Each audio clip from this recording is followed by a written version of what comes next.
시청자 여러분 안녕하세요. 오늘 방송은 진나라 시형제가 황천길로 접어든 후에 그의 18아들 중 막내인 이세 황제가 자신의 형들을 모두 없애고 자신이 아버지가 통일한 중국 진나라의 두 번째 황제가 되어버리는 스토리를 테마로 진행하려고 합니다. 진 이세 황제는 진나라의 제32대 군주이자 제2대 황제로 진 시형제의 막내 아들이고 성은 명, 씨는 조, 휘는 호이며 재위기간은 기원전 210년에서 기원전 207년까지였습니다. 호에는 시형제의 18번째 아들인데다 서자였기 때문에 제위 계승과는 거리가 멀었으나 그에게는 천하의 모사꾼 한관 조고가 있었고 이런 모사꾼 기질은 놀라운 사기 사건을 벌여 사실상 무력했던 그가 황위에 오를 수 있는 계기를 마련하게 됩니다. 이세 형제의 아버지 시형제가 전국 순행 도중 병에 걸려 유서를 내렸을 당시 이세 형제의 이복 형인 황태자 부소에게 황위를 물려준다고 적혀 있었지만 시형제가 황천길에 오르자 승상이사와 중거부력이었던 한관조고는 진 시형제의 유서를 날조해 막내 아들인 호에게 제위를 계승하게 하는 것으로 조작하고 황태자인 부소와 그를 호위하던 장군 몽염에게는 자결하라는 명을 내린 것으로 조작한 다음 시형제의 운구가 수도 함양으로 돌아오자 조작된 유서를 증거로 내보이게 됩니다. 처음에 환관조고가 유서를 조작할 당시에는 호해와 이사는 죽은 시형제의 어마어마한 권위 탓인지 아니면 이러한 형태의 정변이 실패했을 때의 리스크에 대한 두려움 때문이었는지 유서 조작과 황위 찬탈을 거부했다고 합니다. 당시에 단순한 문외아로 인식되는 호해였으나 적어도 이때만큼은 진 제국의 법령과 시형제의 지시 그리고 형 부소의 계승 정당성 등을 거론하며 조고의 설득을 2번 넘게 거절하였지만 조고는 여러가지 말도 안 되는 불병과 감언이설로 호해를 녹이며 결국 설득했다고 하죠.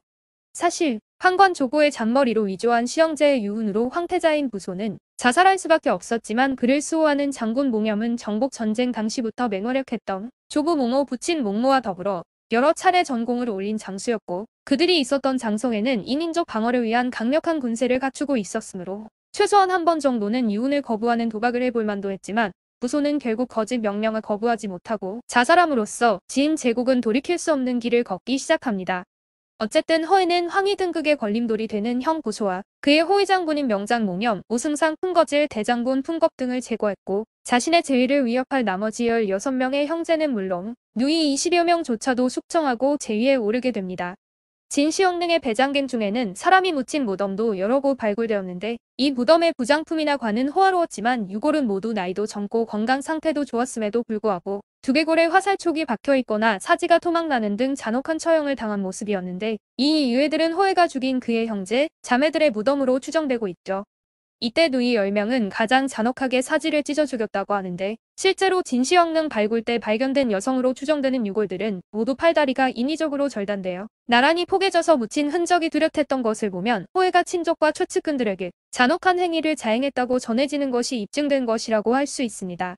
그러나 잔혹한 방법으로 살해된 사람들 중 10명의 여자 유해는 이세 황제의 누이들로 알려지기는 했지만 사실은 누이가 아닌 진시황의 척들로 그들 중 누군가는 시형제의 애를 임신하고 있을 수 있다는 우려 때문에 수없이 많은 여인들을 살해했는데 그중 특히 시형제와 가까이 지냈던 척들이었다고 전해지기도 합니다. 또한 이 배장갱에서 발견된 유해들 중 남자 유골 한 구만 유일하게 외상이 없이 멀쩡한 상태로 발견되었는데 이 유해가 사기 이사 열전을 보면 호해의 형제 중 유일하게 공자고는 먼저 죽음을 청했기 때문에 호해가 은혜를 베풀어 자살을 허락했다고 기록되어 있는데 실제로 이것이 공자고의 유해라고 추정되고 있죠.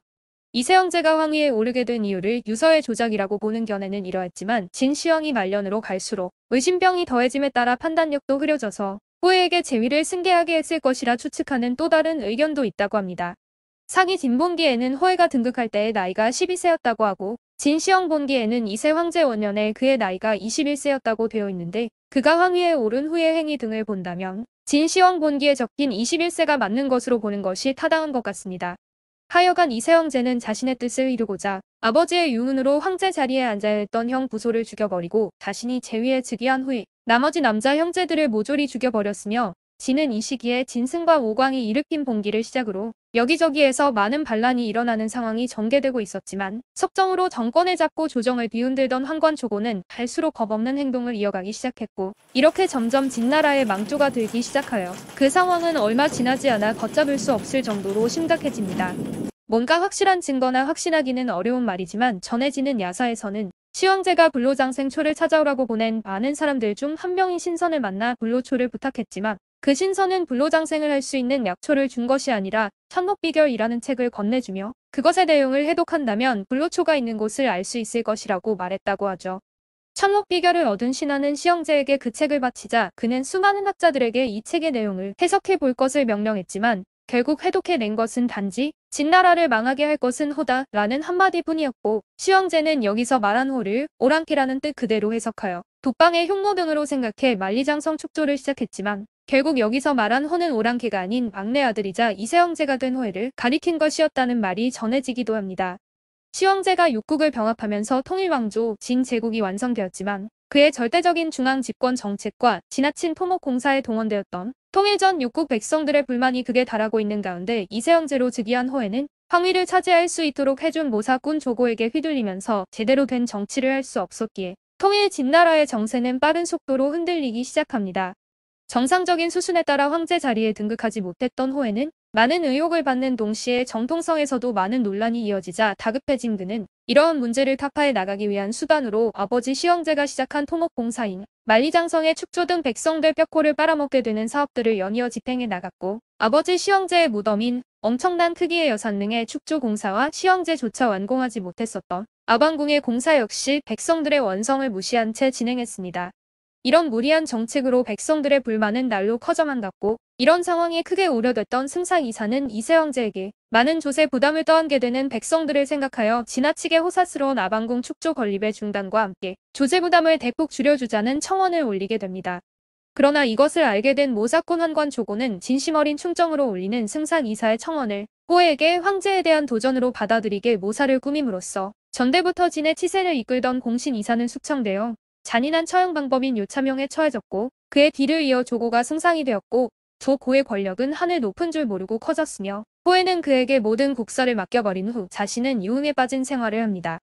황제로 즉위한 후 형제와 누이들까지 모두 잔혹하게 처형하고 그들과 연루되었다고 생각하는 선대의 대신들부터 말단 관리들까지 많은 신하들을 처형해버렸기 때문에 조정이 통 비었다는 표현까지 나올 정도였고 불안정한 입지 때문에 공포정치를 택한 것인지 이후에도 거슬리는 간언을 하는 신하들은 모두 죽음을 면치 못했고 반진봉기가 시작되자 심상치 않으니 대비해야 한다고 한 신하들까지도 처형해버렸죠. 이때 자신의 자리를 흔들림 없도록 보좌해 주었던 좌우 두 승상인 풍거질과 위에서 말한 이사와 긍이 장군 풍겁이 간언하자 모두 잡아들여 풍거질과 풍겁은 자결케하고 이사는 처형해버렸고 종실과 최고위 대신들을 포함하여 수많은 관료들을 몰살시켜버리니 중앙정부가 제대로 기능할 리가 없었는데 강력한 중앙집권 국가에서 중앙정부의 기능 상실이 시작된다는 것은 이미 나라가 반은 망한 것이었고 중앙집권의 취약점을 극대화시킨 이러한 상황은 이어진 반진봉기에 대하여 무기력한 대처를 할 수밖에 없는 원인이 됩니다. 이처럼 불길한 그림자가 진나라에 들이우기 시작한 가운데 이세영제 호해는 즉위 2년 9월에 당시까지 마지막으로 남아있던 춘추 전국시대 국가인 위의 군주를 폐위시켜버리며 두 나라의 명목상 마지막 후계국을 없애버리긴 했지만 이때는 이미 7월에 육국이 모두 부활하고 진승 5광의 난이 벌어진 이후였고 서서히 이세영제 호해에 미친 치세도 막이 내려가기 시작하죠. 이처럼 후에 통일제국은 분열되어 가면서 유방 항우 등의 세력들이 등장하며 이들이 진나라의 수도 함양을 향해 진격해 들어오면서 진나라는 초유의 위기를 맞게 되는 상황에서도 모사꾼 조고가 보고를 차단해 버렸기 때문에 호해는 이런 현실을 전혀 모르고 있었고 조고의 모함에 제거당할 위기에 처한 장안이 항우에게 투항해 버리면서 더 이상 진나라를 유지할 수 없는 상황에 이르게 됩니다. 이런 판국에도 조고를 비롯한 대소신료들이 죄다 죽음이 두려워 입을 다문 결과 이세영제 호해는 함양에 반란군이 입성하는 시점이 되어서야 돌아가는 상황을 깨닫게 되는데 이때의 상황은 이세영제의 황천길 직전의 상황이었고 그때 호해는 어째서 이런 일이 일어날 때까지 짐에게 미리 말해주는 사람이 아무도 없었단 말이냐? 였고 그에 대한 신하의 대답은 구태여 말하지 않았습니다. 그러니까 제가 무사할 수 있었던 것입니다. 신이 그걸 말하였다면 진작에 죽임을 당했겠지. 오늘날 이 자리에 있을 수 있었겠습니까? 라고 했다는 것이 18사략에 쓰여있죠. 한고조 유방의 군대가 함양 남쪽 무관에 이르게 되자 조고는 호해에게 모든 것을 들키게 됨을 우려한 나머지 사위인 염락과 함께 모반을 도모했고 염락이 군대를 이끌고 황궁을 포위한 후 병사들에게 끌려나온 호해에게 자결할 것을 강요하여 결국 호해가 자결을 하는 방식으로 살해되면서 2년의 치세는 그렇게 막을 내리게 되었고 그는 중국 역사에서 처음으로 시해 당한 황제로 남게 됩니다. 그가 조고 무리에 의해 황천길로 들어설 때의 상황을 사마천의 사기에서는 아래와 같이 표현해 놓았죠. 살려주시오. 황제가 아닌 한 지역의 왕으로서 조용히 살겠소. 안 돼요. 그럼 일개 여루로 만족하겠소. 안 돼요. 그럼 변경상골에서 백성으로 살게 해주시오. 안 돼요. 그대가 선택할 수 있는 것은 죽음뿐이요. 이세영제 호해는 이렇게 목숨에 대한 미련을 포기하지 않고 애걸했지만 결국 자결당하는 비참한 최후를 맞이합니다. 오늘 방송은 여기까지이며 구독과 좋아요를 꼭 눌러주실 것을 부탁드립니다. 시청해주셔서 감사합니다.